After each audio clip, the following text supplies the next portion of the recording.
ನಿತಿನ್ ನಬೀನ್ ಒಂದು ಸ್ಟ್ರೇಟ್ ಪ್ರಶ್ನೆ ಕೇಳ್ತೀನಿ, ಸತ್ಯ ಮಾತಾಡೋಣ. ಸಿಂಪತಿ ಬೇಡ, ಡೈಲಾಗ್ ಬೇಡ, ಫ್ಯಾಕ್ಟ್ಸ್ ಮಾತ್ರ. 45 ವರ್ಷದ ನಿತಿನ್ ನಬೀನ್ ಬಿಜೆಪಿ ರಾಷ್ಟ್ರೀಯ ಅಧ್ಯಕ್ಷ ಆದರು. 55 ವರ್ಷ ಆಗಿದ್ರು ರಾಹುಲ್ ಗಾಂಧಿ ಇನ್ನೂ ಯುವ ನಾಯಕ ಅಂತ ಬ್ರ್ಯಾಂಡ್ ಮಾಡ್ತಿದ್ದಾರೆ.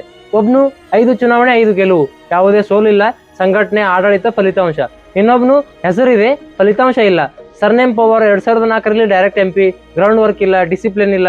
ನಿತಿನ್ ನಬೀನ್ ರಸ್ತೆ, ಸೇತುವೆ, ಶಾಲೆ ಕಟ್ಟಿದ್ರು. ರಾಹುಲ್ ಗಾಂಧಿ EVM, ವೋಟ್ ಚೋರಿ, ಡೆಮೋಕ್ರಸಿ ಡೇಂಜರ್ ಅಂತ ಹೇಳಿಕೆ ಕೊಡ್ತಾ ಹೋದ್ರು.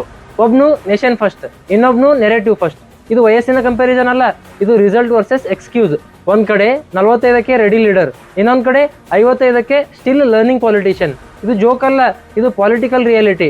ನಿತಿನ್ ನಬೀನ್ ಕೆಲಸ ಮಾಡಿ ಮೇಲೆ ಬಂದವ, ರಾಹುಲ್ ಗಾಂಧಿ ಸೋಲಿಗೆ ಕಾರಣ ಹುಡುಕುವ. ಇದೇ ಡಿಫರೆನ್ಸ್.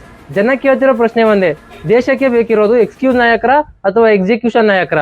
ನಿತಿನ್ ನಬೀನ್ ಆರ್ಗನೈಸೇಷನ್ ಅಲ್ಲಿ ಬೆಳೆದವ, ಕ್ಯಾಡರ್ ಜೊತೆ ಕೆಲಸ ಮಾಡಿದವ, ರೆಸ್ಪಾನ್ಸಿಬಿಲಿಟಿ ಹೊತ್ತು ರಿಸಲ್ಟ್ ಕೊಟ್ಟವ. Rahul Gandhi press conference politics, foreign trips explanation, election ಸೋತ ತಕ್ಷಣ ಸಿಸ್ಟಮ್ ಮೇಲೆ ಬ್ಲೇಮ್ ಮಾಡೋದು. ಒಬ್ನು ಪಾರ್ಟಿ ಡಿಸಿಪ್ಲಿನ್ ಪಾಲಿಸ್ತಾನೆ, ಅವರ ಪಕ್ಷದ PM ಕೂಡ ನಾನು ಕೇವಲ ಕಾರ್ಯಕರ್ತ ಅಂತ ಹೇಳೋ ಕಲ್ಚರ್ನಿಂದ ಬಂದವನು.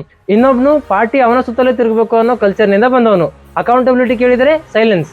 ನಿತಿನ್ ನಬೀನ್ಗೆ ಪೊಸಿಷನ್ ರಿವಾರ್ಡ್ ಆಗಿ ಬಂತು, ರಾಹುಲ್ ಗಾಂಧಿಗೆ ಪೊಸಿಷನ್ ಎಂಟರ್ಟೈನ್ಮೆಂಟ್ ಆಗಿ ಬಂತು.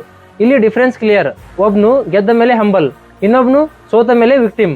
ಒಬ್ಬನು ದೇಶದ ಬಗ್ಗೆ ಮಾತಾಡ್ತಾನೆ, ಇನ್ನೊಬ್ನು ದೇಶದ ಬಗ್ಗೆ ಹೊರದೇಶದಲ್ಲಿ ದೂರ ಕೊಡ್ತಾನೆ. ಇದು ಹೇಟೆಡ್ ಪಾಲಿಟಿಕ್ಸ್ ಅಲ್ಲ, ಇದು ಪರ್ಫಾರ್ಮೆನ್ಸ್ ಪಾಲಿಟಿಕ್ಸ್. ಇದು ಏಜ್ ಡಿಬೇಟ್ ಅಲ್ಲ, ಇದು ಎಬಿಲಿಟಿ ಟೆಸ್ಟ್. ಜನ ಇವತ್ತು ಇಮೋಷನಲ್ ಅಲ್ಲ, ಅಬ್ಸರ್ವೆಂಟ್. ಜನ ಇವತ್ತು ಸ್ಲೋಗನ್ ಕೇಳಲ್ಲ, ಸ್ಕೋರ್ ಕಾರ್ಡ್ ನೋಡ್ತಾರೆ.